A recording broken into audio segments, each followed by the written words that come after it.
අයිබෝවන් දැන උගෙන ගත්කම තමයි කෙනෙකුගේ වත්කම. ගුණ නුවණ දැක්කම ඔහුට සලකයි ලොවේ ඔක්කොම. අපි එහෙම අහලා තිබ්බට සමත් වෙච්ච විභාග ඇතුලේ අසමත් වෙච්ච ජීවිත, ඒ වගේම අසමත් වෙච්ච විභාග ඇතුලේ සමත් වෙච්ච ජීවිත අපිට සමාජයේ ඕන තරම් මුණ ගැහෙනවා. එහෙමනම් අද දරුවා හෙට වැඩිහිටියෙක් වෙනකොට ගුණවත්කමින් සහ නැනවත්කමින් සක්‍රීය පෞරුෂයක් ඇති දරුවෙක් විදිහට පොහොසතෙක් විදිහට කොහොමද අපි සමාජගත කරන්නේ? අද මයින්ඩ්ෆුල්නස් තේමාත්මක ඥාතිත්වය මෙන්න මේ ගැන සක්‍රීය පෞරුෂයක් තියෙන දරුවෙකු සතු ගුණාංග මොනවද? ඒ වෙනුවෙන් දෙමව්පියන්ගේ වගකීම. මේ ගැන කතා කරන්න ප්‍රවීණ දේශකයෙකු අද දවසේ අපිත් එක්ක එකතු වෙන්නේ මානව සම්පත් ව්‍යාපාර සංවර්ධන හා කළමනාකරණය පිළිබඳ ප්‍රවීණ උපදේශක වී.කේ. ජයවර්ධන කිව්වහම ඕන කෙනෙක් හඳුනනවා. අයිබෝවන්. අයිබෝවන්. දැන් මම අද කතා කරපු කාරණාවෙන් අපි ප්‍රවේශය ගමුකෝ. අපි සමහරලාට විභාග සමත් වුණාට ජීවිතයේ අසමත් වෙච්ච අය දැකලා තියෙනවා. හැබැයි විභාග අසමත් වුණාට ජීවිතයේ සමත් වෙච්ච අය දැකලා තියෙනවා. එහෙමනම් එහෙම කුලකයේ ඇතුලේ අපි කොහොමද සක්‍රීය පෞරුෂයක් තියෙන දරුවෙක් නිර්මාණය කරගන්නේ? ස්තුතියි සිතාරා. බොහොම ස්තුතියි ජාතික රූපවාහිනියට මේ සාකච්ඡාවට මාව කැඳවීම ගැන. සක්‍රීය පෞරුෂයක් ඇති දරුවෙක් සමාජගත කරනකොට ඒ දරුවෙක් සමාජගත කරනවා කියන එක දෙමාපියන්ගේ වගකීම. හැබැයි අපේ රටේ නෙමෙයි ලෝකේ ගත්තත් දෙමාපියෝ දරුවන්ට හරි ආදරේ. හැම දෙයක්ම කරන්නේ දරුවන්ට ආදරේ. දරුවොත් හරි දක්ෂයි. එහෙනම් මොකක්ද මේ ප්‍රශ්නේ? හැමෝම අහන ප්‍රශ්නයයි. හැම දෙමාපියම දරුවන්ට ආදරේ. ඇයි දරුවන්ට ආදරේ? ඒ තමන්ගේ ලේ. ඒතර දරුවත් හොඳ බුද්ධිමත්. මේකේ ප්‍රශ්නේ වෙන්නේ අපේ සක්‍රීය පෞරුෂයක් ඇති කරන්න යම්කිසි ලෝක සොයාගත්ත සංවර්ධන හතරක් අපිට යට වෙනවා. මේ සංවර්ධන හතර ගැන දෙමාපියෝ හැටියට හෝ වැඩිහිටියෝ හැටියට අපි යොමු කරන කාලය, ඒ ගැන යොමු කරන අවබෝධයේ තියෙන ධනාත්මක පැත්ත, ඍණාත්මක පැත්ත අඩු වැඩි වශයෙන් තියෙන කාරණා තමයි බලපාන්නේ. මම හිතුවා අද දිනේ ඔබතුමියත් එක්ක මේ සාකච්ඡාවේ මේ කාරණා හතර ගැන අපි සමාජයට කතා කරමු. එහෙනම් සක්‍රීය පෞරුෂයක් තියෙන දරුවෙකුගේ තියෙන්න ඕනේ මුල්ම ගුණාංගය මොකද්ද? සක්‍රීය අපි දරුවෙක් ගත්තොත් දරුවෙක් ලෝකෙට බිහි වෙනකොට අම්මගෙන් සහ තාත්තගෙන් උපතින් ලබන යම්කිසි ඥානමය ගුණාංග ගොඩක් තියෙනවා. නමුත් මේ දරුවා සමාජයේ හරියට ඉහළට යන්නේ මම නිතරම වගේ මේක ගොඩක් වැඩසටහන්වල කියලා තියෙනවා සිතාරා පිරිසිදු හාප් ෂීට් එකක් වගේ. අපි හරි පැත්තට වැටුනොත් මේකේ හොඳ චිත්‍රයක් නිර්මාණය වෙනවා. හැබැයි වාසනාවකට අවාසනාවකට ඒ ගැන සැලකිල්ලක් දක්වනොත් වැරදි චිත්‍රයක් ඔගේ ඇඳෙනවා. ඔය වැරදි චිත්‍රයක් ඇඳීම තුළ තමයි අපිට අර සක්‍රීය නොවිච්ච සමාජයට බරක් වෙච්ච දරුවෙක් බිහි වෙන්නේ. මූලික වශයෙන් මම කාරණා හතර කියන්නම් පුතේ. අපි ඊට පස්සේ දීර්ඝව ඒ ගැන අපි සාකච්ඡා කරමු. අපිට පළමුවෙන්ම අවශ්‍යයි ෆිසිකල් ඩෙවලොප්මන්ට් කියලා කියනවා ඉංග්‍රීසියෙන්. භෞතික සංවර්ධනය, දරුවෝගේ භෞතික සංවර්ධනය ගැන අපි අවධානය යොමු කරන්න ඕනේ. දෙවෙනි එක තමයි ඉන්ටෙලෙක්චුවල් ඩෙවලොප්මන්ට් කියලා කියනවා. ඒ කියන්නේ බුද්ධිමය සංවර්ධනය. අධ්‍යාපනය අපි ලබනවා. ඉගෙනීම අපි ලබනවා. ඩිග්‍රී එක අපි ලබනවා. සමහර ලාවට සමාජයේ බුද්ධිමය සංවර්ධනය කියන්නේ අධ්‍යාපනය නෙමෙයි. සමහර අවස්ථාවල අපි දැකලා තියෙනවා හුඟක් දෙරට ලෝකෙ වෙනස් කරපු මිනිස්සු සමහර ලොකු අධ්‍යාපන රටාවන් වලට ගිහිල්ලා නැහැ. මේක අධ්‍යාපනයේ වර්ධනය නෙමෙයි. නමුත් අර බුද්ධිය සංවර්ධනය කිරීම තුළින් තමයි වෙනස ඇති වෙන්නේ. දැන් අධ්‍යාපනයෙන් කෙරෙන්නේ හුඟක් වෙලාවට සාමාන්‍ය අපි සමාජසභ ගත්තොත් එම නිකන් අපි බ්‍රෑන්ඩ් නිව් එන්ජින් එකක් ඩිස්මැන්ටල් කරනවා වගේ වැඩක්. විභාග ඉලක්ක කරලා. නමුත් සමාජයට ආවට පස්සේ ඊට වැඩි වෙනස් වෙච්ච අර මලකඩ කාපු දුවපු එන්ජින් එකක් ගලවනවා වගේ වැඩක්. එතනදී තියෙනවා බුද්ධිමය වශයෙන් අත්දැකීම් තුලින් ගත යුතු දැනුමක්. ඒ බුද්ධිමය සංවර්ධනයට අපි අවධානය යොමු කරනවා. ඊට පස්සේ තමයි ඉමෝෂනල් ඩෙවලොප්මන්ට් කියලා කියනවා. චිත්ත වේගය, ඇති වෙන හැඟීම්. මේවට කොහොමද මුහුණ දෙන්නේ? මේවට දරුවෙක් සකස් කරන්නේ කොහොමද කියන එක තුන්වෙනි කාරණේ හැටියට දකිනවා. අවසාන කාරණේ සෝෂලි මොරල් ඩෙවලොප්මන්ට්. සමාජීය සහ සදාචාරාත්මක සංවර්ධනය. ඔබතුමිය කියපු කාරණා දෙක. නැනවත්කම සහ ගුණවත්කම. මේ කාරණා හතරට කොහොමද අපි දරුවෙක් හරියට පොසිෂන් කරන්නේ? හරියට දරුවෙක් හරි තැනට ගේන්නේ කියන එක අනුව තමයි අපිට යහපත් මයින්ඩ්ෆුල්නස් එක අපිට ඇති වෙලා සක්‍රීය පෞරුෂයක් තියෙන දරුවෙක් අපිට බිහි කරගන්න පුළුවන්. එහෙනම් අපි පළවෙනි කාරණේ ටිකක් සවිස්තරාත්මකව කතා කරමු. ෆිසිකල් ඩෙවලොප්මන්ට් එක ගත්තොත් භෞතික සංවර්ධනය. අද පළවෙනි ප්‍රශ්නේ අපි දෙමාපියන්ගෙන් අහන්න අපි හරි පෝෂ්‍යදායී ආහාර වේල දරුවන්ට දෙනවද කියන්නේ. අද තියෙන කාර්ය බහුලතාවයත් එක්ක අද තියෙන මේ සමාජ වටපිටාවත් එක්ක මේක දැන් මම කියනකොට ගොඩක් කට්ටිය දෙමාපියන්ගේ වගකීම මේ කියන හරිය තේරුම් ගන්න කියලා කියන්නේ. අපි හරි ආහාර වේලක් දෙන්නේ නැහැ. ඇයි මං එහෙම කියන්නේ? ඉස්සර අපි පොඩ්ඩක් ගියොත් අපිට තම්බලා දුන්නේ කඩල ටික, මුං ඇට ටික සහ කව්පි ටික. මේ රට සිතාරා අපි හැදිලා තියෙන්නේ සමාජෙට අපි ඉපදිච්ච වටපිටාවට අනුව ආහාර ගන්න. තිරිඟු ලංකාවේ වැවෙන්නේ නැහැ සිතාරා. තිරිඟු පිටි අපි පිටරටින් ගේ. තිරිඟු පිටි වලින් හදන මාළු පාන් එක, එහෙම නැත්නම් පේස්ට්‍රි එක, නැත්නම් රෝල් එක ළමයට දාලා දෙන්නේ උදේට කන්න කියලා. අර ඇට ටිකක් තඹ ගන්න.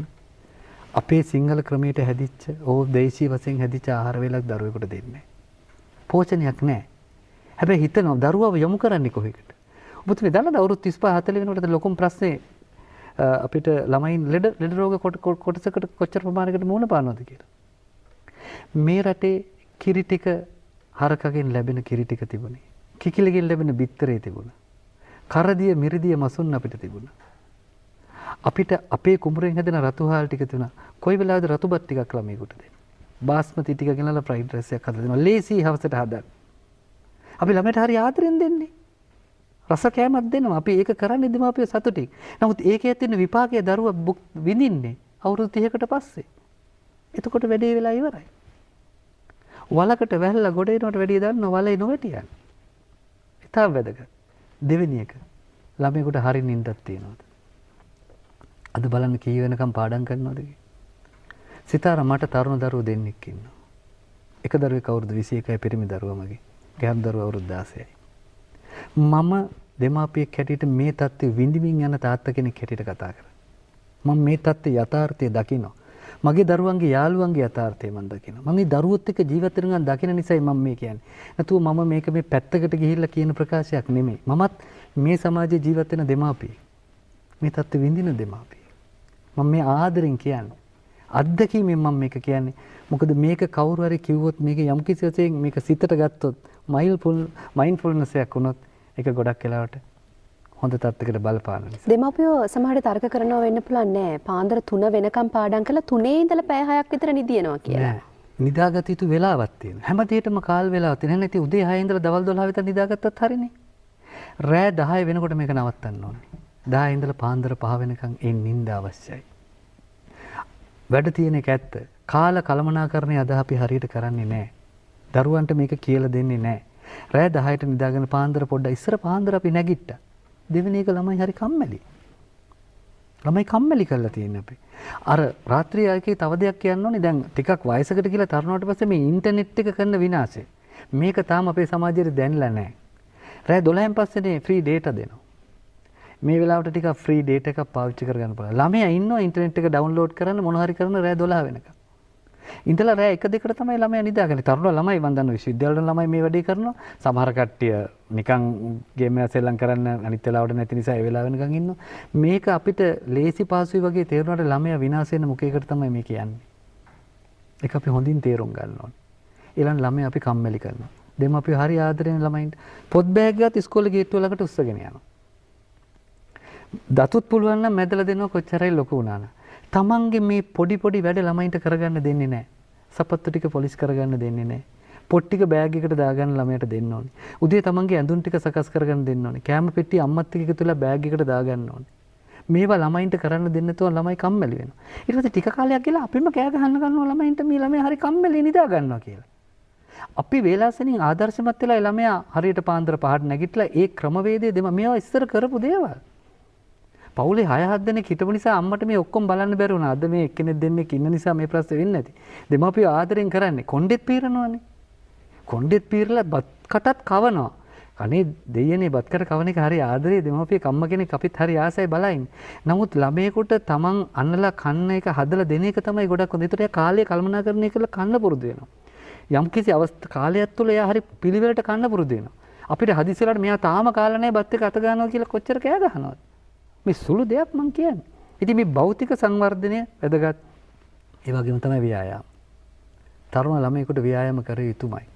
අද අපි ගොඩක් දේවල් කම්මැලි වෙලා තියෙන්නේ. වාහනවල යන්නේ අපිට තියෙන මේ අද වටපිටාවත් එක ඉස්සර නම් පැය ගාණක් අපි පයින් ඇවිද්දා, ඉස්කෝලේට ඇවිද්දා, ක්‍රීඩා කළා. අද එහෙම නෙමෙයි. ඔක්කොම මේ රටේ තියෙන වර්තමාන තත්ත්වයට එක්ක අපේ ප්‍රවාහන පහසුකම් ඉම්ප්‍රූව් වෙලා මේ ගොඩක් දේවල් ලැබිලා ව්‍යායාම කියන එක ළමයි තරුණ ළමයි අවුරුදු 15 16 වෙනකොට ව්‍යායාම වලට යොමු කරන්න ඕන.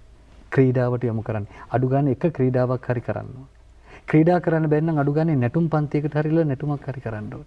මොකද ශරීර සෞඛ්‍ය කියන එක ඉතාම වැදගත්. දැන් භෞතික පෞරුෂය පඩ කරන ආරෝග්‍ය පරමාලාභ. ඉතින් ආරෝග්‍යයක් නැති තැන දැන් රැකියාවලට ගියාම මම දන්නවා මම දැන් ආයතන ගණනාවක් වැඩ කරලා තියෙන නිසා අවුරුදු 35 40ක් වෙනකොට අසනීප වෙනකොට ආයතනය බලන්න වෙන විදිහකට. ආයතනය බලන්නේ තමන් ඉන්වෙස්ට් කරලා තියෙනවා මෙයාගේ සේවය ලබා ගන්න එයා කොච්චර සේවයක් ලබලා දෙනවද කියලා. ඒකට තමන්ගේ සෞඛ්‍ය තත්ත්වය හරස් වුණාම අධ්‍යාපනයේ සෞඛ්‍ය තත්ත්වය හරස් වුණාම මේ හැමදේම කරන්නේ හොඳ දරුවෙක් සමාජයට බිහි කරන්න. එහෙනම් භෞතික සංවර්ධනය කෙරෙහි දෙමාපියෝ කාලය යොමු කළ යුතුමයි. දෙමාපියෝ ඒ ගැන සැලකිලිමත් විය යුතුමයි. ඊළඟ දෙවෙනි කාරණේට යන් අපි. intellectual development. බුද්ධිමය සංවර්ධනය. ළමයෙකුට අදහස් අද ඉදිරිපත් කරන්න අපි ඉඩ දෙන්න ඕනේ. මම ඔයාලට පොඩි උදාහරණයක් කියන්නම්. මේ ළඟදී ඉස්කෝලේක මට පාසල් කියන්න බෑ. ළමයි කණ්ඩායමක් ඔක්කොම එකතු කරලා ටීචර් ඇහුවා, ගුරුතුමිය ඇහුවා අත උස්සන්න සන්තෝෂෙන් ඉන්න දරුවෝ කවුද කියලා. ජාත්‍යන්තර පාසලක්. යමක්කමක් තියෙන දෙමාපියන්ගේ දරුවෝ.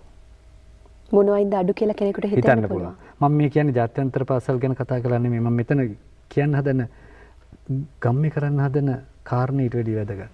ළමයි 3 දෙනා අතීස්සේ පන්ති 40 දෙනෙක් හිටියා. කොයි අම්මද දන්නේ මගේ දරුවා අතීස්සවද නැද්ද කියලා. මම එක දරුවෙකුට කතා කළා. ඒ දරුවා කිව්වේ මොකද්ද? මට ඕන ප්‍රශ්නයක් වුණාම අම්මට හරි තාත්තට කියලා විසඳගෙන මට මාර්ගයක් හොයාගන්න තියෙන නිසා මම සතුටින් ඉන්නේ කියලා. දෙමාපිය පොඩ්ඩක් හිතලා බලන්න. ටියුෂන් ක්ලාස් එක හොයන්න අපි සෑහෙන කාලයක් ගත කරනවා. පාසලක් හොයන්න අපි සෑහෙන කාලයක් ගත කරනවා. එයාට සෙල්ලම් බඩු අරන් දෙන එකට අවශ්‍ය දෙන ඇඳුම් පැළඳුම් හොයන්න අපි ගොඩාක් කාලයක් ගත කරනවා. අපි හිතනවා දරුවා වෙනුවෙන් අපි ගොඩක් කරනවා. හැබැයි එයාට අහුම්කම් දෙන්න අපිට කාලයක් තියෙනවා. අපිට කාලයක් ගත කරනවා සිතාර. හිතලා බලන්න. ඔබතුමියත් අම්ම කෙනෙක්. කොයි අම්මයි තාත්තයිද දරුවොත් එක්ක එකට ඉඳගෙන වේලක් කන්නේ? මම මොන දේ තිබුණත් රැට මේ ළමයි දෙන්නත් එක්ක බත් වේලා කනෝමයි. ඒ වගේ වෙලාවට අදහස් ඉදිරිපත් කරනකොට ඒක මම පොඩි එන්කරේජ්මන්ට් මට මං කියන්න පුළුවන්. ඒක මම පොඩි හොඳ අදහසක්. ඇයි අපි එයාට දෙනවා පොඩි රෙස්පෙක්ට් එකක් පොඩි ගෞරවයක්. එයාට තේරෙනවා අම්මා තාත්තා මට ගරු කරනවා මගේ අදහස. ඒ කියන්නේ මටත් පවුල තුල පොඩි තැනක් තියෙනවා. පවුල තුල පොඩි තැනක් තියෙනවා. මගේ දුව ටිකක් කියවනවා. ටිකක් ඉස්සරහට ඇවිල්ලා කතා කරනවා. මං ඒ තැන දෙනවා. අයියා පොඩ්ඩක් සාමකාමී. මොකද එයාට අදහස කියනවා. සහෝදරත්වයේ කියන එක, දෙමාපිය බැඳීම කියන එක අම්මා තාත්තා අපි වෙනුවෙන් කොච්චර දුක් විඳිනවද? අම්මා ඔක්කොටම කෑම එක බෙදලා ඊට පස්සේ තමයි අම්මා පිඟාන අරගෙන ඉඳගන්නේ. අම්මා කෑම හැදුවා කියලා ළමයිට තේරෙනවා. අනේ පුතේ පොඩ්ඩක් කන්න කියලා කටක් කවනවා. තාත්තා අම්මට කටක් කැවුවාම ආදරය සෙනෙහස්සා පෞල් වටපිටාව දරුවට තේරෙනවා. කවදා හරි කසාද බඳිනකොට ඒ දරුවගේ තීනෙම වුණා. මමත් කවදා හරි දවසක මේ වගේ සන්තෝෂ වටපිටාවක ජීවත් වෙනවා. මේකට කාලය. මේ සංවර්ධනය ඇති කරන්න අවශ්‍ය කාලය අපි වෙන් කරනවා. කාලය තමයි ආලය වැඩි කරන්නේ. එකක් පස්සේ දුවනවා. සතුටක් පස්සේ දුවන අන්තිමට අපි දුවලා සතුට නැති කරගෙන තියෙනවා. ඒක හරියට දැන් අපිට නිවාඩුවක් හම්බුනාම යාලට විල්පත්තුවට හබරනට දුවනවා වගේ. කැලේ ඉඳලා ඇවිල්ලා කොන්ක්‍රීට් වනාන්තරයට දැන් එපා කියලා දුවනවා නිවාඩුවක් හම්බුච්චාම කැලේට. සමාජ විකෘති වෙලා. මේක අපි හරියට දෙමාපියන්ට තේරුම් ගන්නවා. නැත්තම් වෙන්නේ මේ මූලික සිද්ධ ඕනම තැනක කියනවානේ බේසික්ස් රයිට්ස් ඉස් ඉම්පෝටන්ට් කියලා. මූලික සිද්ධාන්ත ටික හරියට තියෙන්න ඕනේ. පුංචි ගැටලු ඒගොල්ලන්ට විසඳ ගන්න අවස්ථාව දෙන්න ඕනේ. ක්‍රියේටිව්නස් එකෙන් එන්නේ එතකොට. ප්‍රශ්නයක් ආපුවම ඉගෙනුවා කියලා ඩිග්‍රී එකක් ගත්ත කියලා ඉතාලම වැදගත්. මම මගේ දරුවා පිටරට විශ්වවිද්‍යාලයකට ගියේ පිළිගත්තම විශ්වවිද්‍යාලයට. ඔහු ඩිග්‍රී අරන් ලංකාවට ආපුවම මම සතුටුනේ ඩිග්‍රී ගත්ත එකට නෙමෙයි සිතාරා. මට ගිය දරුවම ආපහු ආවා. කිසිම වර්ධයකට පෙළඹෙලා තිබුණේ නැහැ. ගිය දරුවම ආවේ අදටත් ඒ විදිහටම තමයි වොෂ්රූම් එකට යන්නේ. ආකල්පය හදන්න පුළුවන් ගෙදරින් අපි මේ වෙනුවෙනුයි ඒ ව්‍යායාමය. එහෙමනම් අපි තව දුරටත් කතා කරනවා. මොකද අපිට තව සිද්ධාන්ත දෙකක් තියෙනවා කතා කරන්න. හැබැයි ඊට කලින් අපි කෙටි විරාමයක් ගන්නවා. විරාමයෙන් පස්සේ නැවතත් එකතු වෙන්න මයින්ඩ්ෆුල්නස් සමගින්.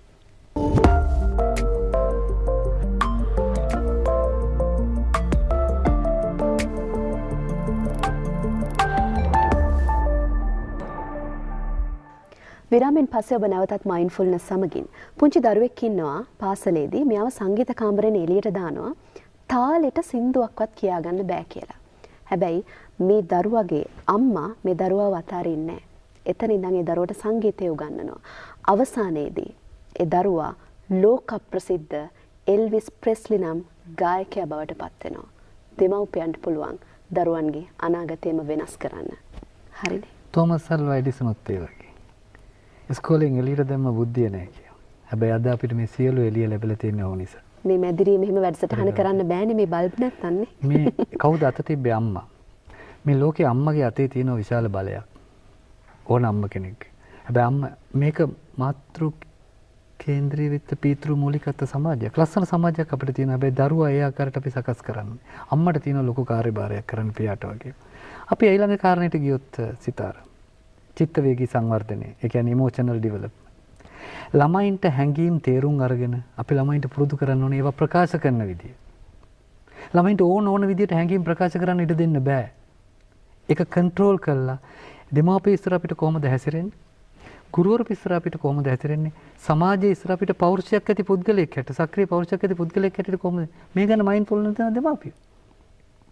මේක ඉතාම වැදගත් දෙයක්.